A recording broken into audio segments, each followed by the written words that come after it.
సంధ్యాస్మృతులు 87. ఒంటరి ఆత్మయానం. నాణ్యతను నిర్ణయించేది నడుమనున్న నలుగురే. ఒంటరి ఆత్మయానం నాణ్యతను నిర్ణయించేది నడుమనున్న నలుగురే. వచ్చేది నీ ఒక్కడవే, విత్తనం మట్టిలో ఒంటరిగానే మొలకెత్తినట్టే తల్లి ఒడిలో కుసుమమై పుట్టేది నీవే.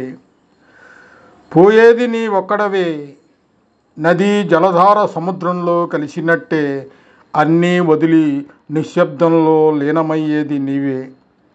జీవన ప్రయాణంలో చుట్టూ బంధువులు, స్నేహాలు, సంబంధాలు, నమ్మకాలు నీతో ఉన్నట్టే అనిపిస్తాయి, కానీ క్షణభంగురమైన నీడల్లా దూరమవుతాయి. నడుము నలుగురే ఋతువుల్లా మారుతూ నీకు సాటి నిలుస్తారు. స్నేహం వసంతంలా పూస్తుంది, సేవ శరదృతువులా స్పష్టతనిస్తుంది. సహాయం హేమంతంలా సేద తీరుస్తుంది, సానుభూతి వర్షంలా నీ ఆత్మను తడుముతుంది. అయినా ప్రతి ఋతువు ముగిసినట్టే నగుబాటు తప్పదు. మోసేయ నలుగురే చివరి ప్రయాణానికి ఆఖరి రథసారథుల్లా నీ శరీరాన్ని మోసుకు వెళతారు. కానీ శరీరం పుడమికి చెందింది, ఆత్మ మాత్రం ఆకాశానికి. ప్రయాణాంతంలో శవపేటికను మోసే నలుగురే మిగిలిపోతారు, బంధాలన్నీ తెరమరుగై. జీవితం అంతిమ నిశ్శబ్దంలో నీవే నీకు తోడుగా మిగులుతావు.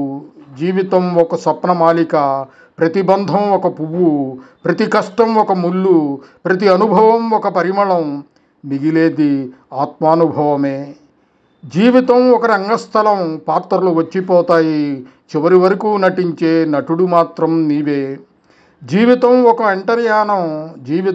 ఒంటరి యానం, నలుగురు నీడల్లో సాగినా నీ అంతరంతరాలలో నీవే నీకు తోడు.